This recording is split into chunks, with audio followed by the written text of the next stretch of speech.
Olá, graça e paz. Sejam bem-vindos ao programa Sala Pastoral. É uma honra te receber novamente aqui para continuar com nossa série de reflexões, o que a igreja precisa ouvir. Hoje vamos falar um tema sobre um assunto muito importante para nós como igreja, sobre a unidade, como nós como igreja podemos viver de fato a unidade.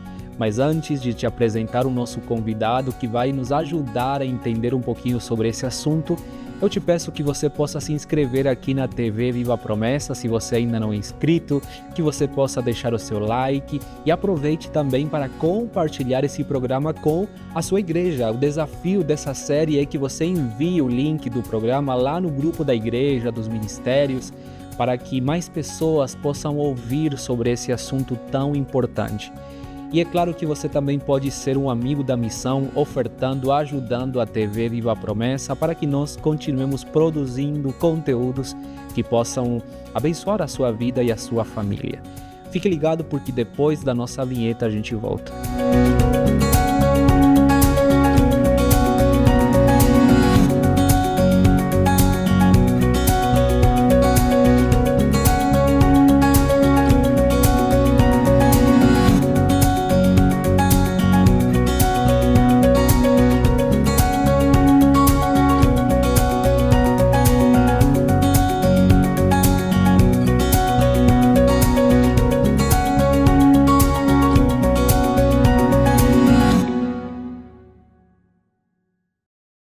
Estamos de volta para conversar sobre um assunto que realmente é necessário nos dias em que nós estamos vivendo, no tempo em que nós estamos.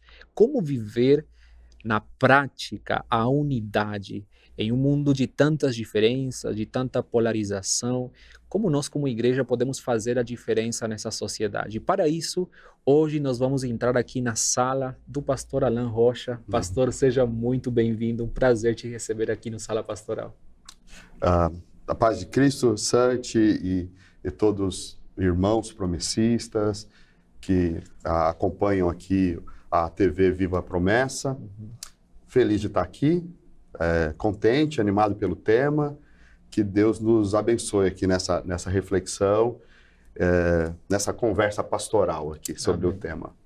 Pastor, a ideia é justamente isso, né? A gente, embora seja uma sala simbólica, né? Mas a ideia é acessar aí a sua sala pastoral e conversar com você sobre esse assunto tão importante. Mas assim, antes eu queria saber um pouco de você, né? A sua experiência pastoral, há quanto tempo você é pastor, qual é a igreja que você pastoreia hoje?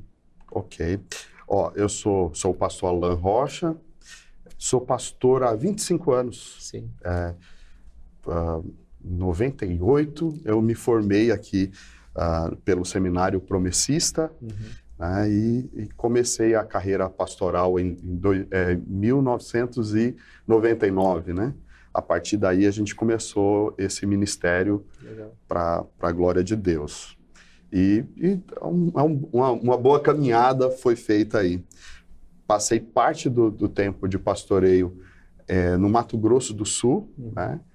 Na cidade de Campo Grande, capital, e também na cidade de Dourados. E em 2008 eu fui convidado para compor a equipe de escritores, a parte era chamado de DEC, né? Na época, Departamento de Educação Cristã da igreja.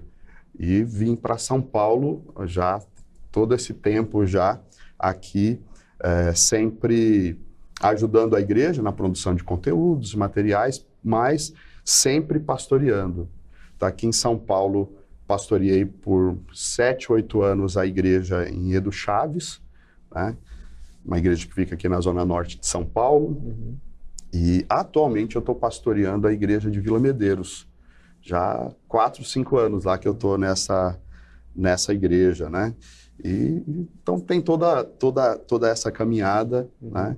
E pela graça de Deus, para a glória do Senhor Jesus, estamos nesse ministério.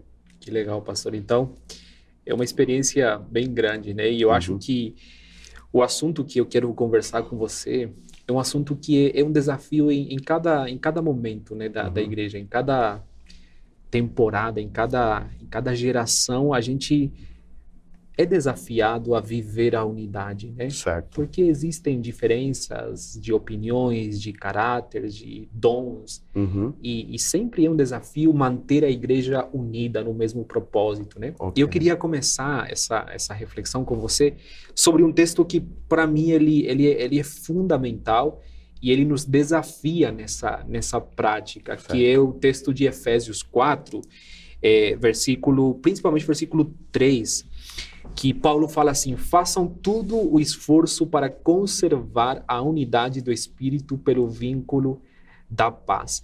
Aí eu queria te perguntar, né, o que significa esse texto, por que ele é tão categórico, né, perante os desafios que a gente enfrenta hoje?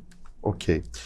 Acho que para a gente entender esse texto, a gente precisa até voltar um pouquinho antes, assim, o tema da santidade, da unidade, que a gente vai falar aqui, ele é um dos temas mais caros em toda a Escritura.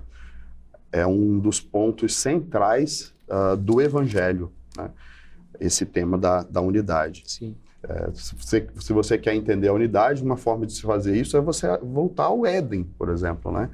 E mostra algumas coisas importantes ali, tipo em Gênesis 1, Gênesis 2, em que o ser humano foi criado para a unidade, foi criado para viver em unidade. E esse assunto é visto na própria pessoa, na própria característica de Deus, né? Quando Deus criou o ser humano, façamos o homem conforme a nossa imagem e semelhança. Né? E dos vários aspectos do ser de Deus, uma das coisas mais fortes é a questão da unidade. O Deus cristão é um Deus em 3 pessoas, mas um em essência. É o Pai, Filho e Espírito Santo, como nós declaramos ser o Deus da Bíblia. Ele é um ser em unidade, ele é uma comunidade em si mesmo, né? Então, Pai, Filho e Espírito Santo é o que a gente chama de unidade composta. Então, na sua essência, Deus é um ser unido, é uma comunidade com 3, né?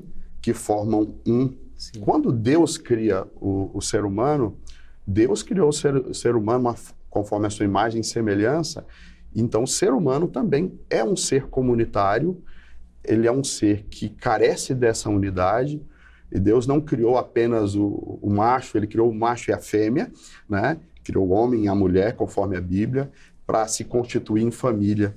E até um texto em Gênesis 5, que diz que Deus olhava para a humanidade e via como um homem só, como uma pessoa só.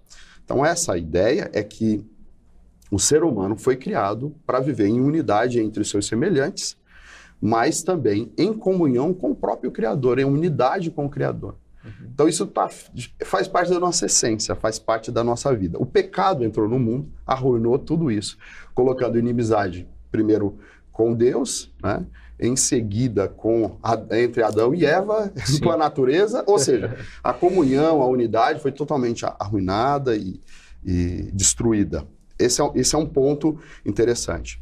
Quando nós lemos o Evangelho, Jesus, a cruz, esse tema da unidade é central, porque a cruz veio restabelecer esse relacionamento quebrado com Deus e restabelecer a comunhão quebrada entre os seres humanos, restabelecer a comunhão quebrada dos seres humanos com a própria natureza, com a criação.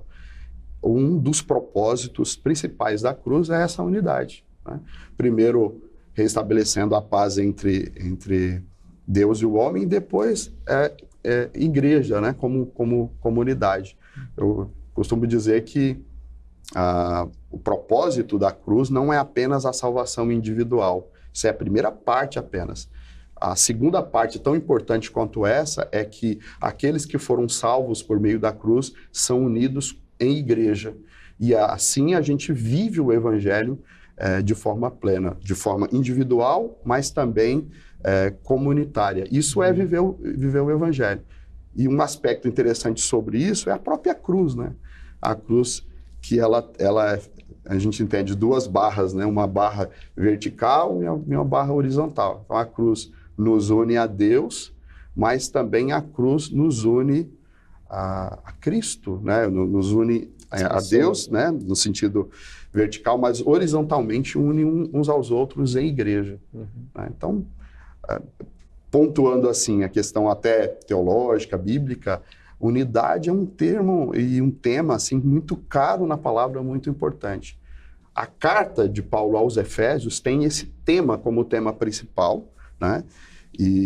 Mas você vai ler, por exemplo, no capítulo 1, fala de Cristo morrendo na cruz para unir as pessoas. O capítulo 2 fala sobre isso.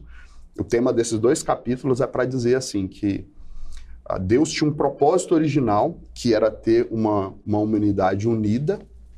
Esse propósito foi quebrado pelo pecado, mas através da cruz, o Senhor Jesus está restabelecendo o propósito original. A cruz e a obra, o evangelho, a igreja, é a retomada do propósito original de Deus com relação à unidade. Aí ele tem lá no capítulo 1, capítulo 2, que fala isso, fala que ele fez de 2 homens um só, que é a ideia de gentios e judeus, né? E aí inclui todos os povos da terra, unidos como igreja. A igreja é a nova humanidade, essa criação em que Deus retoma aquele propósito de unidade inicial. O capítulo 4, depois que ele expõe esse conceito, ele vai dizer que essa unidade é feita através do Espírito, é o vínculo do Espírito. O Espírito Santo trabalha para que a gente viva unido. E esse texto também, ele traz para a gente a responsabilidade nossa. Nós precisamos trabalhar para que esse propósito também ocorra. O Espírito Santo, Jesus fez a parte dele na cruz, o Espírito Santo atua para que haja unidade, mas cada cristão precisa trabalhar para que esse propósito de fato aconteça, ocorra. Que legal. Eu me empolguei aqui. Eu gosto do tema. Podemos terminar aqui porque... Mas assim, que importante, né? Que profundo, porque, como você falou, é a essência do evangelho, né? E eu escutei uma vez uma frase que eu acho que faz muito sentido com aquilo que você falou, né? Cristo, ele alcança, ele conquista a unidade para nós. Ele Sim. nos une por causa do seu sacrifício, do evangelho, mas cabe a nós a responsabilidade de manter essa unidade, né? Por quê? Porque aí eu queria entrar na minha segunda pergunta, né? Porque tem coisas que, por conta do pecado, né, minam essa unidade, dificultam que essa realidade que Cristo conquistou, né, que você apresentou aqui pra gente, que seja algo, às vezes, difícil de viver na prática. Okay. Aí eu queria saber, né, na sua experiência, também o que a palavra nos ensina, mas assim, quais são as coisas que minam a unidade da igreja na prática, né, que contaminam a unidade, e como a gente consegue combater isso, né? Sobre a questão da unidade, eu comecei falando sobre a Trindade, né, a Trindade como o principal paradigma, como o principal exemplo para nós de unidade, certo? E é bem interessante quando Jesus faz a oração lá no João 17, e aí, olha, como que é importante a unidade, né? A última oração que Jesus fez, são as últimas palavras antes dele ir para a cruz, ele ora pela unidade, né? Ele pede ao Pai que ajudem os cristãos a serem unidos, porque assim eles fariam a diferença. E tem um termo lá que ele usa, que assim reconhecerão eu em ti e reconhecerão o próprio Deus na igreja, né? A própria presença de Deus. A unidade da igreja revela a face de Deus para o mundo. Né? Então, se você quer ver Deus, a maneira de se ver, enxergar Deus é através da unidade da igreja. Tanto que isso é sério.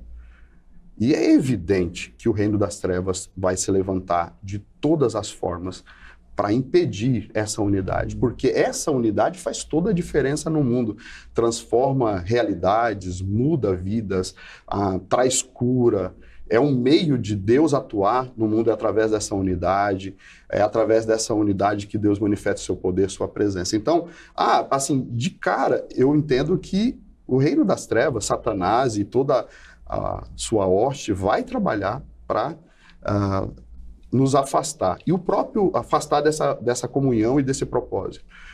E aí toda a cultura que nos envolve compete para isso, né? É de fato um desafio. A nossa carne, o mundo, a carne, o dia, tudo coopera para que essa unidade não aconteça. E isso acontece justamente porque ela é muito estratégica, ela é muito importante, né? Eu vou colocar assim de uma forma muito mais prática. Se a igreja fosse unida plenamente com o mesmo propósito, não haveria nada que pudesse impedir o avanço da igreja e o avanço do evangelho.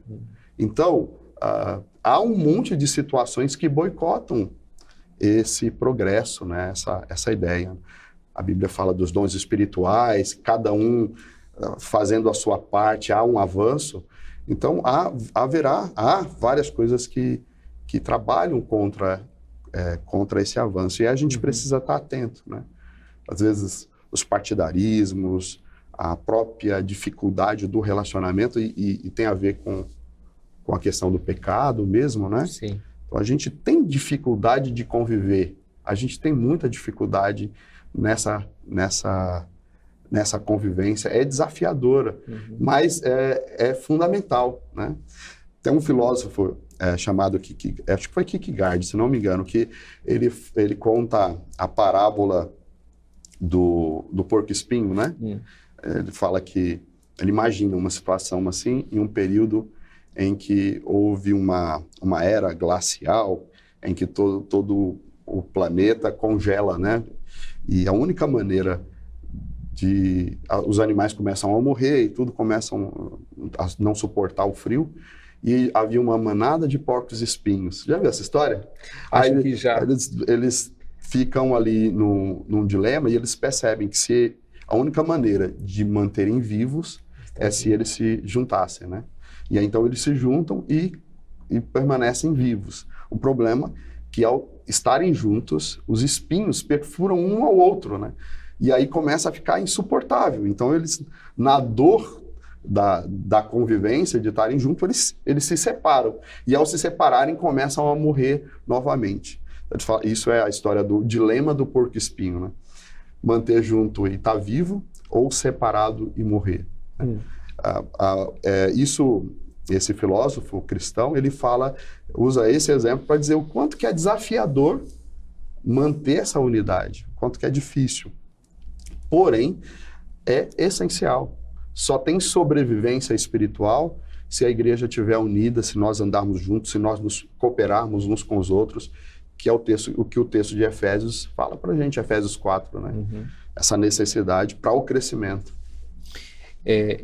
Eu acho que esse texto de Efésios 4, né, ele aponta algumas atitudes práticas, né, que contribuem a essa unidade. Ele fala aqui, por exemplo, em relação à humildade, à mansidão, a questão da paciência, do suportar o outro. E eu acho assim que tudo isso carrega o que Jesus falou lá nos evangelhos, né? A necessidade de negar-se a si mesmo, de que você possa morrer a si mesmo, ao seu ego, ao seu orgulho, para de fato viver a unidade. Você acha que isso é importante dentro desse processo? Puxa, o Espírito Santo que está falando isso aqui, quem sou eu para discordar, né? O texto fala para a gente de um esforço que a gente precisa fazer, né? É tão necessário e importante que a gente viva em unidade. Viver em unidade tem a ver com estar em comunhão, em amar uns aos outros e caminhar juntos de mão dadas, né?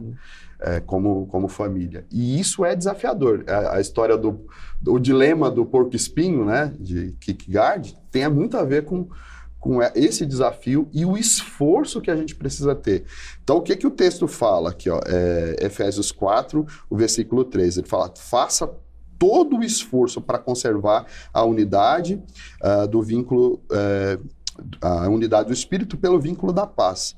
E o texto antes aqui, o versículo 2, diz: seja completamente humilde, dócil, sejam pacientes, suportando uns aos outros em amor. Olha, humildade, né, doçura, né, um bom trato uns com os outros, paciência. Como falta paciência hoje no diálogo, na conversa entre as pessoas, o suportar uns aos outros, que tem a ver com perdão, tem a ver com até ajudar um ao outro, né?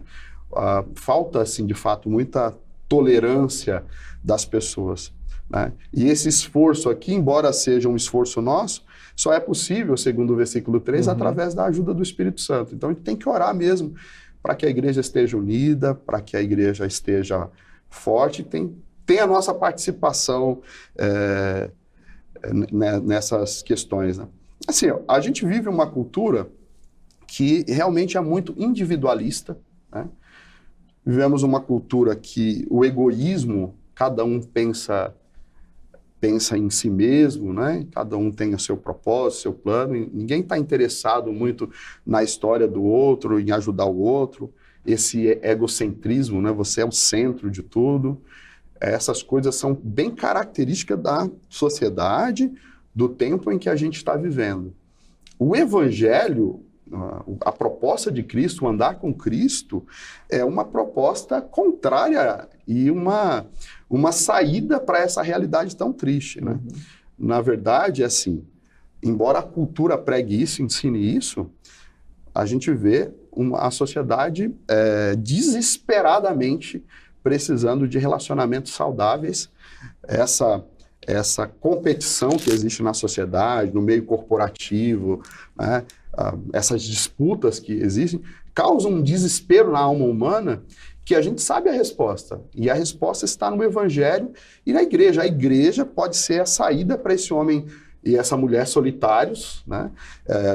É a resposta de Deus, a saída de Deus para que encontre felicidade, a razão de viver. O que eu estou dizendo é assim, existe uma dificuldade, uma cultura que é contrária à unidade, porém, o ser humano desesperadamente, até porque a sua essência tem a imagem e semelhança de Deus, precisa dessa convivência. E essa convivência, o remédio, a cura é a igreja. A igreja pode ser, é essa saída que Deus estabeleceu para o ser humano. Legal. Mas assim, como lidar, pastor, com essa diversidade, né? Porque a gente entende também através do Evangelho, né, que unidade não é você concordar, você ter o mesmo pensamento que a outra pessoa, você ser igual, né? Não tem a ver com uniformidade. Sim. Né? Mas assim, como a gente consegue celebrar essas diferenças? Como a gente consegue aproveitar essas diferenças que existem na igreja e que a própria palavra fala, né, que é bom? Como na prática a gente consegue aproveitar isso para viver de fato a unidade? A Bíblia sugere a ideia de unidade na diversidade. Hoje essa palavra diversidade tem outras conotações que às vezes se afasta assim, da ideia do Evangelho. Mas é assim, são diferentes que se completam, se complementam. Sempre foi assim, a ideia é essa mesmo. A Bíblia usa a comparação da igreja com o corpo, né? Um corpo humano.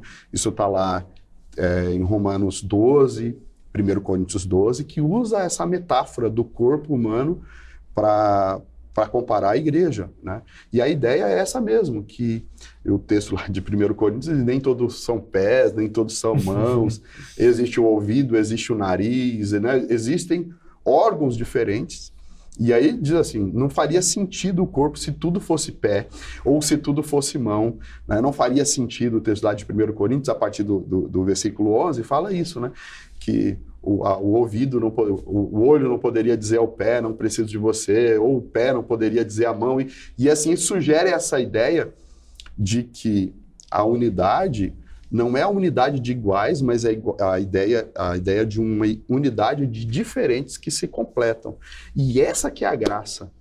Eu costumo dizer lá na igreja, imagina se a igreja fosse tudo a lã, né? Nem eu me suportaria, quem que suportaria isso, né? Ninguém suportaria isso, se todos fossem igual você, né? E se todos fossem ali uniformizados nas mesmas ideias, nos mesmos pensamentos, não. Existe essas diferenças, e essa sempre foi a ideia de Deus. A unidade de muitos, de diferentes, que caminham no mesmo propósito, na mesma direção. Isso é o belo do evangelho, porém é o desafiador é viver isso na prática, né? Porque acho que a nossa carne, o jeito da gente ser, o tempo todo está atrapalhando isso, né? Na igreja a gente vê, por exemplo, situações como partidarismo, que é uma coisa que atrapalha bastante a unidade, a questão, por exemplo, de murmuração, né? Às vezes são coisas que atrapalham a unidade, gente que sempre vê o lado negativo, né? E sempre tem uma crítica, e isso atrapalha demais a unidade, a falta de perdão, de tolerância pelo outro, né? Hoje, por exemplo, na sociedade, a gente tem, na nossa sociedade, eu falo Brasil aqui, mas é uma proporção mundial, a questão da polarização, né? Extremos direita, extrema esquerda, e hoje esse é um tema meio proibido na igreja, que se você se posiciona de alguma forma em algum lado político, ou você der alguma ideia que dê uma noção política, alguém já vai te taxar de alguma coisa, e há divergência. Essa semana mesmo eu conversava com alguém, essa pessoa dizia assim, olha, um dia eu ousei dar uma opinião política, e a pessoa que estava ao meu lado, que eu considerava amigo, cortou a relação, só por uma opinião que eu dei, entendeu? A pessoa falou isso. Isso tem acontecido nas famílias, tem acontecido na igreja, e a gente precisa estar atento a isso, porque quando a gente descuida dessa questão, a gente afasta do propósito que a cruz veio trazer para nós, que é essa questão da unidade, e o poder que há por meio da cruz de Jesus na vida da igreja, na vivência de comunidade. Legal, pastor. A gente poderia falar assim que enquanto não há unidade, ou se a unidade se perde dentro da igreja, né, a imagem de Jesus se perde também. As pessoas deixam de ver Jesus quando a igreja ela é desunida. Exato. É o texto de João 17, quando Jesus está ali no período ali do Getsemane, no período anterior à crucificação. Um dos focos de Jesus é orar pela unidade, e a oração dele lá em João 17 para que o mundo veja que o Pai está no Filho, que o Filho está no Pai, e que eles são um, para que eles sejam um, porque assim o mundo reconhecerá que Jesus é realmente o Cristo, né? Então, na unidade da igreja, é uma face clara de Deus, né? O mundo pode ver, e a maneira do mundo ver Cristo, ver Deus, é através da unidade da igreja. E o contrário também se percebe, quando há o escândalo, quando há essa desunião, aquelas pessoas que dizem assim, se for para ser crente igual esses, prefiro não ser. Nossa. Tipo, o escândalo da falta de união também é muito sério, né? E compete, faz o contrário, né? O texto de Atos, capítulo 2, que é a descrição da primeira comunidade cristã, é bem essa figura, essa imagem, né? Lá diz que eles viviam unânimes no partir do pão, nas orações, em cada alma havia temor, que eles andavam tudo em comum, né? Dividiam os seus bens, um ajudava o outro, havia amor e temor. A presença de Deus era muito forte naquela igreja. Isso é um retrato claro do que Jesus espera, o que o Espírito Santo deseja para a igreja.